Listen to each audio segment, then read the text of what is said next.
Bonjour à tous. Bonjour. C'est un bonheur de se voir. Eh oui. Alors il y a une anomalie, c'est qu'il n'y a personne de nouveau. Vous ne trouvez pas que c'est une anomalie? Eh oui. Alors je vous invite à travailler aussi dans ce domaine, à parler. Je disais hier au culte à Montrouge qu'il faut se faire un objectif. Priez le Seigneur qu'il veut mettre sur votre chemin quelqu'un à qui vous allez parler du Seigneur et que vous allez inviter. Alors vous pourrez peut-être en inviter 100, personne restera, mais ce n'est plus votre responsabilité, c'est celle de la personne que vous avez amenée. Et comment en entendront-ils parler si personne ne leur parle, dit l'Écriture. Voilà pourquoi nous voulons être de ceux qui travaillent de tout cœur pour le Seigneur. J'ai choisi un texte ce matin que j'ai eu l'occasion déjà de partager, mais il m'est venu spontanément et en priant, réfléchissant. Ce qui est important surtout, c'est que chacun y trouve son compte, c'est-à-dire y trouve ce dont il a besoin. Notre pasteur Jean a parlé la semaine dernière sur Goliath, vous vous souvenez? Et plusieurs ont été touchés par le message et ont réalisé qu'il y a certains Goliaths qu'il faut abattre. Et pour cela, il y avait David. Alors, je ne vous parlerai pas de David, mais quand même de ceux qui l'entouraient. Et pour cela, on va lire dans 2 Samuel 23, 9.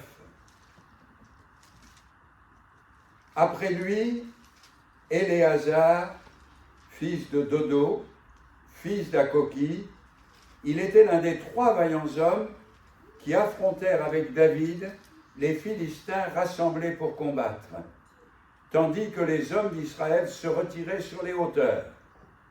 C'est lui qui battit les Philistins jusqu'à ce que sa main fût lasse et qu'elle restât collée à son épée.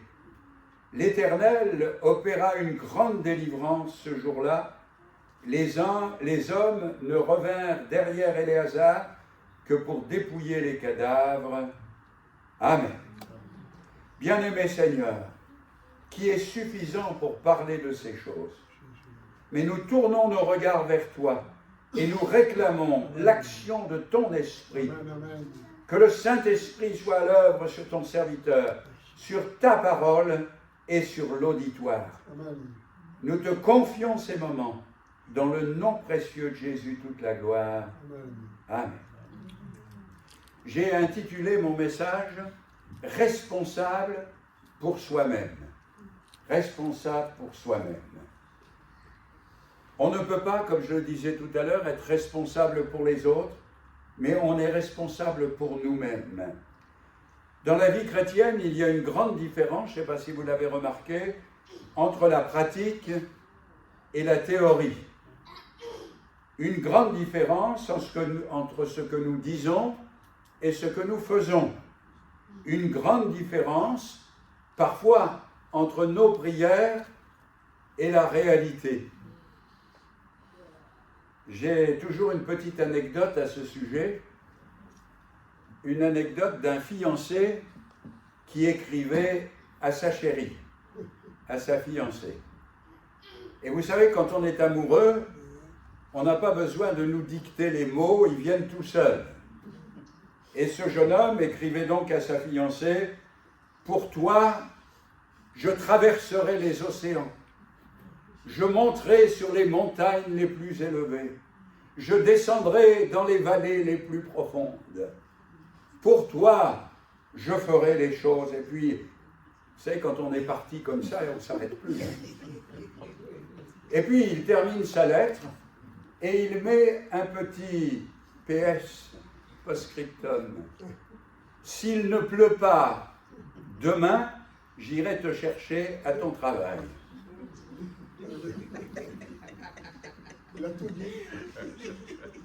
Vous avez compris? Et ça m'a fait penser aux chrétiens. « Oh Seigneur, pour toi, je ferai des choses incroyables. Et quand le Seigneur dit oui, d'accord, on dit ah, Seigneur, aujourd'hui il pleut, aujourd'hui il fait froid, ou alors il fait trop chaud. Et je pense que c'est important de réaliser que les vaillants hommes de David, j'aime beaucoup ces passages des vaillants hommes de David, parce qu'il y a là des hommes exceptionnels. Mais ils étaient exceptionnels pourquoi? Pour le choix qu'ils avaient fait de s'engager avec David. Amen.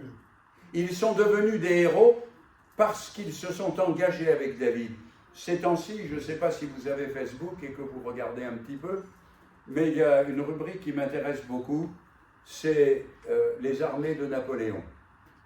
J'ai été dans le passé un grand admirateur de cette époque et je lisais encore, pas plus tard qu'hier, sur les généraux de Saxe et d'autres encore qui ont été des hommes exceptionnels. Pourquoi? Parce que l'époque où ils ont agi et sous les ordres de ceux qu'ils ont agi, ils ont fait des prouesses qu'ils n'auraient peut-être pas fait à d'autres moments. Et quand on lit tous ces généraux, il y en a toute une... Si vous êtes à Paris, vous voyez les boulevards périphériques, hein, le boulevard des Maréchaux, eh bien, vous avez là... Mais tous ces hommes sont devenus des héros parce qu'ils avaient un chef qui les a galvanisés, parce qu'il avait des stratèges en qui ils avaient confiance. Et même dans ses échecs, Napoléon a toujours eu des hommes à ses côtés pour lui faire confiance. Et nous sommes là pour faire confiance au Seigneur. C'est lui que nous avons choisi comme notre héros, comme notre général en chef. Et les hommes de David sont venus vers David quand David n'était rien, ou si peu. Et nous sommes venus au Seigneur dans une époque où on ne veut plus de lui. J'ai vu un jour une gravure qui m'a beaucoup frappé, c'est le bâtiment des Nations Unies, et on a représenté le Seigneur devant le bâtiment des Nations Unies avec la main qui frappe. Malheureusement, la porte est restée fermée. Et lorsque nous réalisons d'être chrétiens au XXIe siècle, quand nous entendons tout ce qui se passe dans le monde et l'attitude de la majorité de nos contemporains, il faut être des héros pour s'engager avec le Seigneur et de ramer à contre-courant de tout ce qui se fait dans notre société. Regardez le problème de l'avortement et à côté de l'euthanasie. Vous saisissez? On ne veut pas laisser les enfants vivre, mais pas plus les vieux. La société dans laquelle nous sommes, pour les chrétiens d'aujourd'hui, c'est une société dans laquelle nous devons ramer à contre-courant. Alors, ces hommes de David, tous ces héros, tous ces vaillants hommes, d'où viennent-ils? Eh bien, ils viennent de toutes les tribus d'Israël, mais aussi de Canaan. Et ce qui m'a frappé dans tous ces hommes de David, c'est qu'il y en a qui étaient des païens. Itaï de Gath, par exemple, pour ne citer que lui, qui a été un fidèle serviteur de David. Uri le Héthien, un Hittite, qui lui aussi a payé son honnêteté, sa droiture, son amour pour David par sa propre mort. Incroyable. Ces hommes sont venus vers lui et ils ont mis toute leur énergie au service de David. Eh bien, je me souviens de ma conversion.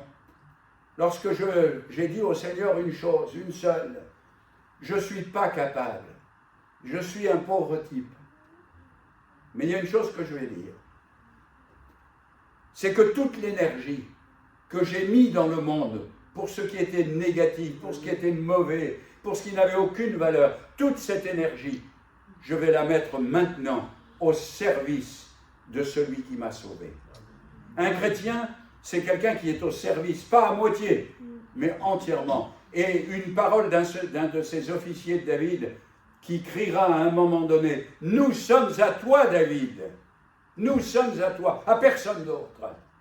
Et j'aimerais que nous, chrétiens, nous puissions crier, nous sommes à toi, Jésus. Amen. Nous voulons te servir, nous voulons te suivre, nous voulons marcher dans tes voies. Alors, je vous parlerai d'Éléazar, le fils de Dodo, qui ne dormait pas. Éléazar et son énergie personnelle. Il y a dans les Écritures parfois de la pudeur. Et quand le livre de Samuel a été écrit, alors celui qui a écrit le livre de Samuel a écrit ceci: celui qui bâtit les Philistins, il était avec les Philistins, que les hommes d'Israël se retiraient sur les hauteurs.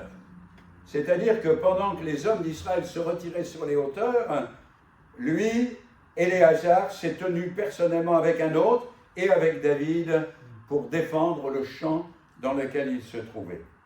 Mais quand on lit le livre des Chroniques, on s'aperçoit que ce n'est pas la même musique. En fait, Israël ne s'est pas retiré sur les hauteurs. Ça paraît spirituel quand on dit « on s'est retiré sur les hauteurs ». Parce qu'il y a des gens, au moment où il faut combattre, ils se retirent sur les hauteurs. Ah non, frère, moi, je suis appelé à prier. Oui, bien sûr, nous sommes appelés à prier, mais parfois on est appelé à laisser la prière de côté et à agir. Le chrétien, c'est celui qui rame avec les deux rames, la prière et l'action. Amen. Et non pas seulement un seul côté. Et la Bible nous dit dans les Chroniques, je lis le texte, le peuple fuyait pour échapper aux Philistins. Ce qui pouvait paraître comme spirituel ne l'était pas, parce qu'en réalité, ils avaient peur de rester avec David pour combattre. Mais Éléazar va rester avec David et il va transformer la fuite de ses contemporains en victoire pour David. Et j'aime beaucoup ces textes parce qu'ils me montrent qu'en fait, la délivrance, la puissance, la victoire, le succès ne dépend pas de ce que les autres font, mais de ce que nous faisons. Éléazar va transformer les choses par son attitude. Éléazar, c'est un esprit de décision. Voyez-vous, il ne va pas calquer son attitude sur celle des autres. Il ne va pas dire « Oh là là là là, ils s'en vont tous, mais qu'est-ce qu'on va devenir? On reste plus qu'à 3. » Non, non. Il a pris une décision et il ne s'est pas fié à l'ambiance. Vous savez, aujourd'hui, dans notre monde, l'ambiance est importante. Et dans nos églises, malheureusement, là où il y a beaucoup d'ambiance, alors il y a beaucoup de succès, beaucoup de monde. Mais est-ce que l'ambiance est une garantie de spiritualité? Et Éléazar n'est pas sous influence. Je me souviens, il fut une époque, pasteur Jean doit s'en souvenir, où faire tomber les gens pendant les réunions, c'était devenu la mode. On priait pour les gens et les gens tombaient par terre. Et j'avais fait un voyage à l'époque en Amérique du Sud et c'était incroyable, quoi. Les gens se mettaient en rang, derrière se mettaient des gens pour les ramasser. Et moi, je n'avais jamais eu de puissance, mais en Amérique du Sud, j'en avais. Dès que je priais pour les gens, ils tombaient par terre. Mais en fait, ce n'était pas moi qui les faisais tomber. Alors un jour, quelqu'un m'a pris à partie parce que je disais que ça, ce sont des méthodes, et ça n'a rien de spirituel. Un de nos pasteurs avait eu cette phrase qui était celle-ci.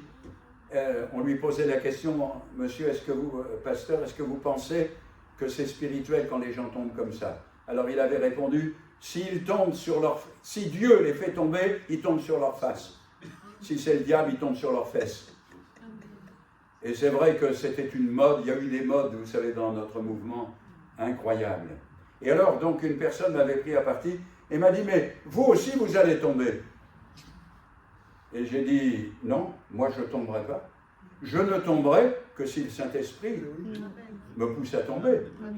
Si à un moment donné, je suis terrassé par l'Esprit, ben, je tomberai. Mais ce n'est pas vous ni personne qui me fera tomber, si je n'ai pas envie de tomber. Non? Ben oui. Personne ne peut m'interdire de rentrer dans la salle.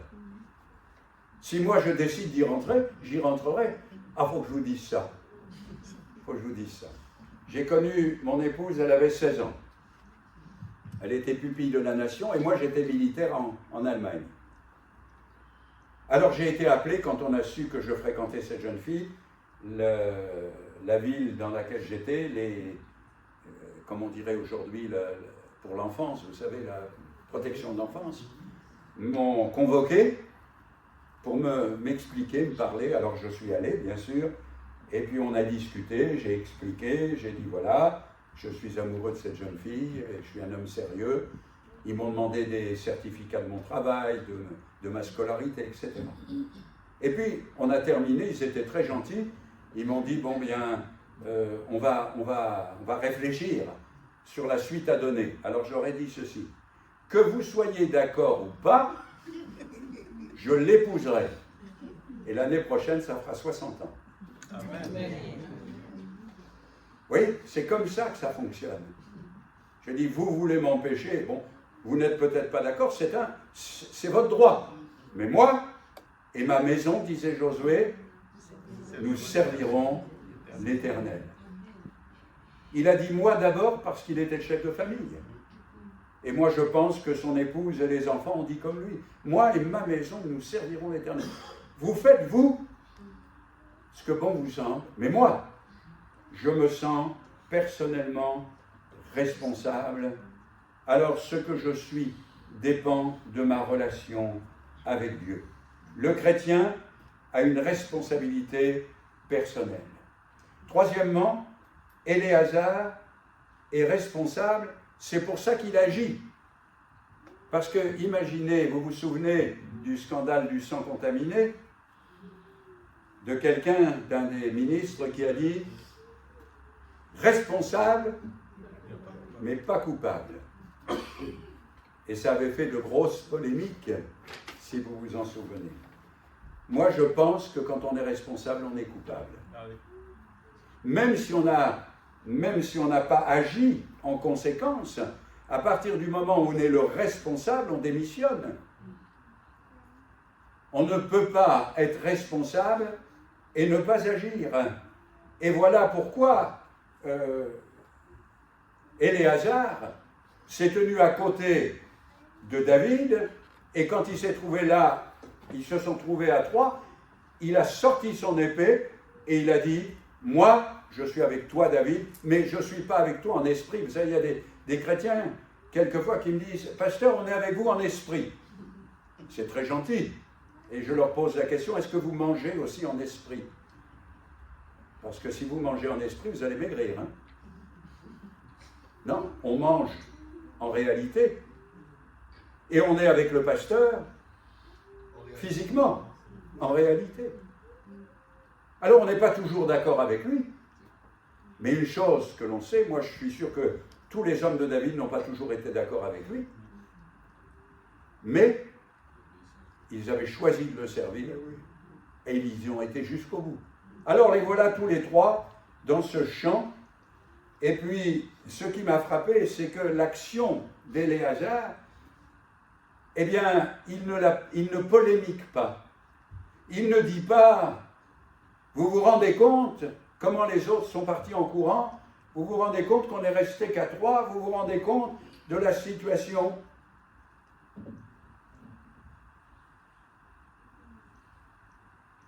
Mais il agit. On peut toujours critiquer ce que les autres font. La Bible nous dit, jugez toutes choses, mais retenez ce qui est bon.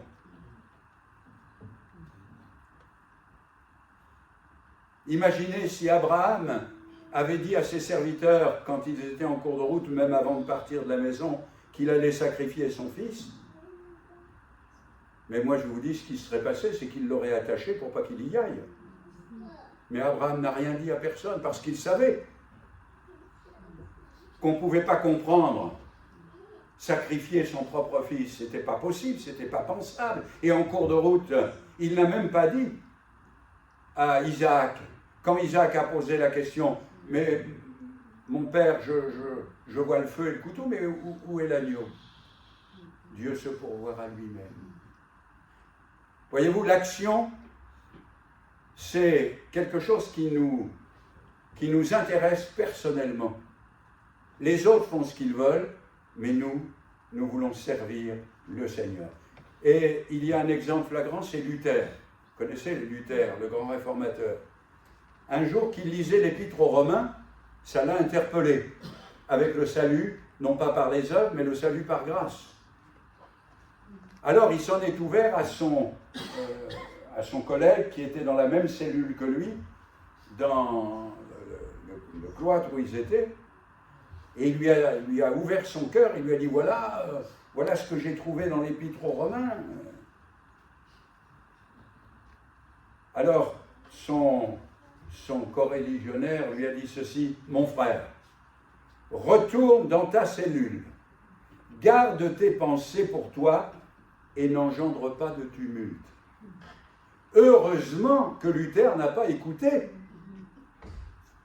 Heureusement qu'il a agi selon sa conscience. Alors tout n'était pas parfait, mais le réveil, la réformation qui a eu lieu a été un moment extraordinaire pour le monde. Vous savez, quand on va encore sur les traces de Luther, moi je vous dis qu'il y a là quelque chose d'incroyable, d'incompréhensible. Tout n'a pas été parfait, mais Dieu a donné pour un temps au monde d'alors l'occasion de se tourner vers lui. Éléazar est un homme comme les autres, c'est bien de le souligner. Le verset 10 dit que sa main fut lasse. Eh oui, je ne sais pas si vous lisez les biographies, j'aime beaucoup les biographies, mais on a beaucoup de biographies, quand vous lisez, vous dites mais c'était des surhommes. On ne pourra jamais les égaler, on ne pourra jamais arriver à faire comme eux. Mais en réalité, on a tous nos limites. On a tous nos défauts et nos qualités. Et Éléazar, c'est un homme comme les autres. Mais il a ses limites. La preuve, c'est qu'il nous est dit, quand sa main fut lasse. Et j'ai eu une réflexion, je me suis dit, pourquoi est-ce qu'Éléazar est fatigué? Donnez-moi un avis. Pourquoi Éléazar est fatigué? Parce que son épée est lourde. Pardon? Parce que son épée est lourde. Oui, parce que son épée est lourde, le combat est dur. Mais moi, je vais vous dire pourquoi il est fatigué. Parce que tout le monde est parti et lui, il est resté. Ce n'est pas ceux qui sont fatigués qu'il faut blâmer. C'est ceux qui ne le sont pas. Est-ce que vous êtes fatigué ce matin? Spirituellement, je parle, hein, bien sûr. Alors, Éléazar va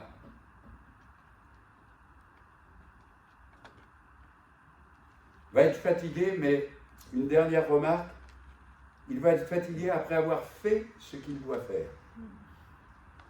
C'est pas beau ça? Il est fatigué quand les ennemis ont été vaincus. Il est fatigué quand le combat est terminé. Il n'a pas été fatigué en cours de route. Et quand on parle de la mort pour nous chrétiens, on dit il est maintenant dans le repos, toutes ses fatigues ont cessé. N'est-ce pas? Et moi je dis toujours, on se reposera de l'autre côté.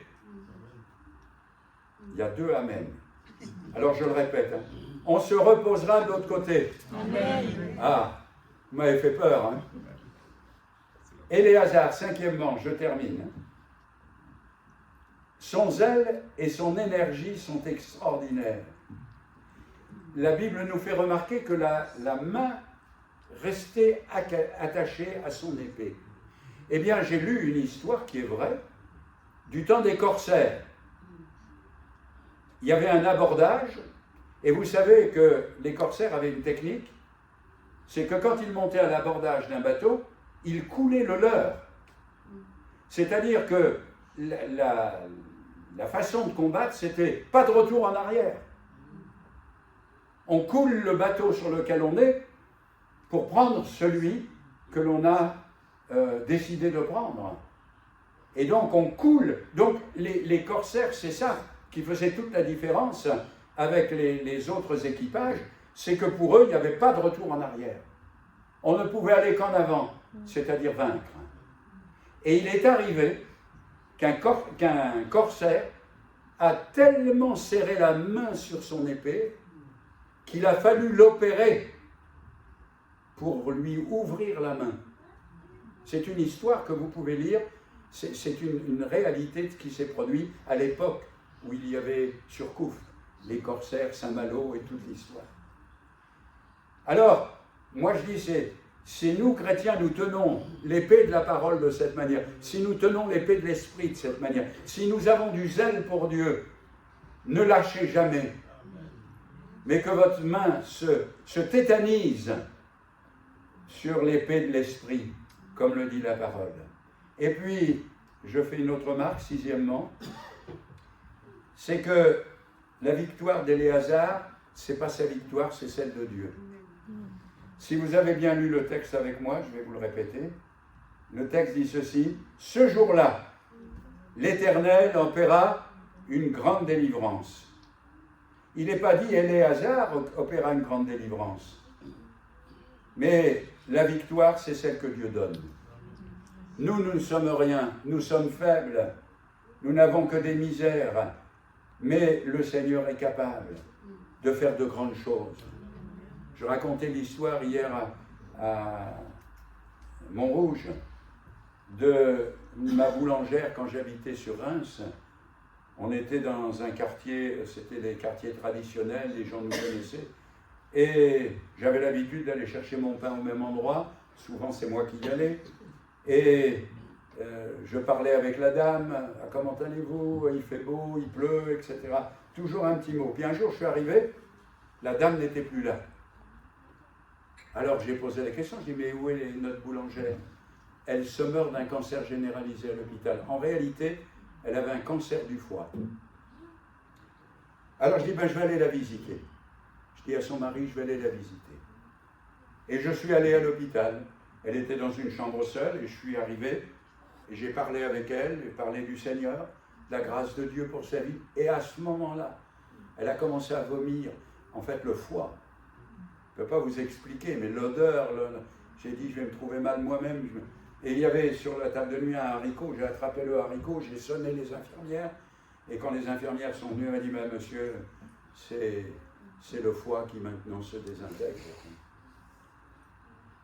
Alors j'ai quitté, j'ai prié pour elle, j'ai prié, dit, Seigneur, toi tu peux faire de grandes choses. Nous on peut rien, nous on combat, je suis là. Je suis venu, j'ai pris ma voiture, je suis venu à l'hôpital, j'ai été dans la chambre, j'ai fait ce que moi, Éléazar, je pouvais faire. Et c'est Dieu qui va opérer. Quelques semaines plus tard, pas longtemps, je ne me souviens plus exactement du temps, mais quelques temps plus tard, j'arrive à la boulangerie, qui je vois derrière son comptoir? La boulangère. Et quand elle m'a vu entrer, la boulangerie était pleine, c'est une boulangerie qui marchait très très bien, c'était plein de monde. Elle m'a montré du lait, elle a dit, voilà l'homme qui m'a guéri. Bon, alors j'ai rectifié. Mais chaque fois que je retournais acheter mon pain, à chaque fois que la boutique soit pleine ou pas, il disait, voilà, il a prié pour moi, j'ai été guéri. Il a prié pour moi et j'ai été guéri. Nous, on fait ce qu'on peut. On peut pas guérir le malade. On ne peut pas délivrer le captif. Mais il y a une chose qu'on peut faire, c'est prier. Et un jour, un serviteur de Dieu qui était avec nous, avec Christine et moi-même, nous a dit ceci, et j'ai retenu cette parole: jamais personne ne vous refusera quand vous proposerez de prier. Faites l'expérience, je l'ai faite depuis. Chaque fois, même des gens qui ne croient ni en Dieu ni en diable, si vous leur dites, je vais prier avec vous, s'il y a un cas particulier, je vais prier pour cela, ils vous diront toujours oui. Ils vous diront toujours oui. Et c'est vrai que Dieu est fidèle. Éléazar a compris, il n'y a pas de théorie. La seule théorie, c'est de laisser Dieu agir, d'avoir la foi pour qu'il puisse le faire. Nous étions dans la ville de Saint-Dié, au début de mon ministère, et un enfant s'est fait renverser par une voiture. La voiture est passée, le gamin, il a fait un soleil par-dessus la voiture, il avait peut-être 6-7 ans, et il est retombé. Et j'étais avec un collègue, et on s'est approché, La maman est sortie c'était un quartier avec des petites maisons, a fait une crise de nerfs, bien sûr, en voyant son gamin comme ça, tous les gens. Et mon collègue m'a dit, on va se mettre à genoux, on va prier pour lui. Là, en plein milieu de la rue. Et ça a été pour moi des leçons. C'était un homme plus ancien, plus âgé que moi. On s'est mis à genoux, on a prié. Au moment où on a dit Amen, l'enfant a ouvert les yeux. Et il s'est mis à parler, maman, maman. En fait, il avait juste les jambes cassées. Ben, c'est déjà pas mal. Hein. Mais avec le soleil qu'il avait fait, il aurait pu être tué sur le coup. Mais ce qui est extraordinaire, c'est que quelques temps plus tard, on s'est trouvé de nouveau dans la ville et une dame venait de se faire renverser sur un passage clouté. Alors ne croyez pas que quand je suis quelque part, tout le monde se fait renverser. C'est pas ça que je veux dire. Hein. Mais on s'est approché et avant même qu'on dise quoi que ce soit, il y a quelqu'un qui avait dû voir quand nous étions sur l'autre accident, qui a dit ceci tout fort. Pas de souci, ils vont prier pour elle. Incroyable. On n'avait même pas besoin de dire qu'on allait prier, les gens l'ont dit pour nous. Alors, ayons cette attitude d'Éléazar. Et je termine cette fois-ci avec la 7e pensée, c'est qu'Éléazar est un homme humble. Parce que, je ne sais pas si vous avez fait attention, mais il nous est dit qu'Israël est revenu pour prendre des dépouilles. C'est-à-dire que tant qu'il fallait se battre, il n'y avait personne, mais pour ramasser le gain, le butin, alors là, tout le monde était là. Vous avez remarqué qu'il y a des gens, je me souviens quand j'ai fait pas mal de construction dans mon ministère, était à l'origine de construction, et je me souviens de gens qui arrivaient, on mangeait ensemble, à midi, ou le matin à la pause, ou l'après-midi aux 4 heures, j'ai remarqué qu'il y avait des gens qui venaient travailler une demi-heure avant qu'on puisse manger. Et qui repartaient une demi-heure après. Hein, il y a des gens comme ça. Et souvent, on m'a fait la remarque, mais pourquoi vous dites rien, mais pourquoi vous dites rien? Je dis, mais qu'est-ce que vous voulez que je dise? Si eux-mêmes ne comprennent pas, que Dieu les bénisse. Mais parfois c'est difficile. Quand vous avez tout le monde qui s'envole et que vous êtes tout seul à rester pour le combat, et puis qu'après ils reviennent en disant « Oh, c'était drôlement bien. Oh, on a eu des bonnes réunions. Hein. » Ouais. Grâce à qui? Et quelquefois on a un peu de mal. Et ce qui est frappant aussi, c'est que les dépouilles, elles appartenaient à Éléazar, à son copain et à David. C'était comme ça. Quand le combat avait lieu, une fois le combat terminé, ceux qui avaient combattu avaient droit au butin, pas les autres. C'est David qui a rétabli la situation. Après ceux qui gardaient les bagages.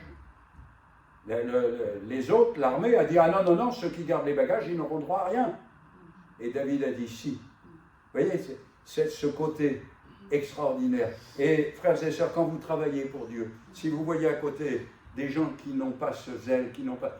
Ne soyez pas aigris, ne soyez pas amers, bénissez-les, bénissez-les. Et puis que le Seigneur vous fasse trouver grâce.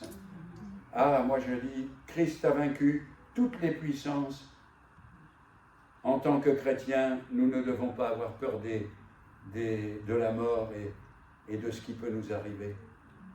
Christ a fait tout gratuitement. Est-ce que c'est pas ce que nous voulons faire? Et si les autres bénéficient de notre effort, de notre travail, eh bien tant mieux. Même si ce n'est pas facile parfois de l'accepter. Seigneur, merci. C'est notre combat, notre position. Ah oui, j'ai écrit là, je n'avais pas vu, mais j'ai écrit, ils ont eu peur des Philistins, mais ils n'avaient plus peur des Philistins quand ils étaient morts. Un jour, un pasteur m'a dit ceci, en parlant de quelqu'un, il n'a pas peur d'une mouche. Non, il a peur d'une mouche, oui. Non, il n'a pas peur même d'une mouche, oui, c'est ça. Il n'a pas peur même d'une mouche, surtout quand elle est sur le nez d'un lion. Eh oui, alors que Dieu nous aide. Vous retiendrez Éléazar? Amen. Vous vous lèverez comme Éléazar? Amen. Quand on vous demandera qui tu es? Éléazar. Voilà, qui tu es? Voilà. On dira, je suis comme Éléazar. Alors je veux noter tout ce qui a été et je veux croire à la victoire que Dieu me donne. Amen. Alors, on continue le combat? Oui. Amen, mon frère Jean? Oui. Alléluia. Que Dieu te bénisse, Jean, avec abondance. Alléluia. On se lève, on termine par la prière, en attendant le chant. Notre bon Père Céleste, tu nous as laissé ta parole pour que nous prenions l'exemple sur ces hommes, sur ces femmes. Merci parce qu'il y a eu dans l'histoire un Éléazar, un homme capable d'être prêt à mourir pour David. Merci pour le roi David, ton ancêtre sur la terre. Merci pour, Seigneur mon Dieu, l'énergie qu'il a déployée autant pour ton œuvre que pour le royaume d'Israël. Merci pour tous ces modèles, tous ces exemples. Je te bénis, Seigneur, ce matin. Je te rends grâce ce matin de ce que tu peux nous donner par ces exemples, le désir de faire la même chose. Donne-nous envie d'être des héros, Seigneur. Donne-nous envie d'être des hommes et des femmes qui ne s'arrêtent pas devant les difficultés, mais qui combattent le bon combat. Merci pour cette matinée et que ta grâce soit sur nous. Dans le nom précieux de Jésus, toute la gloire. Amen.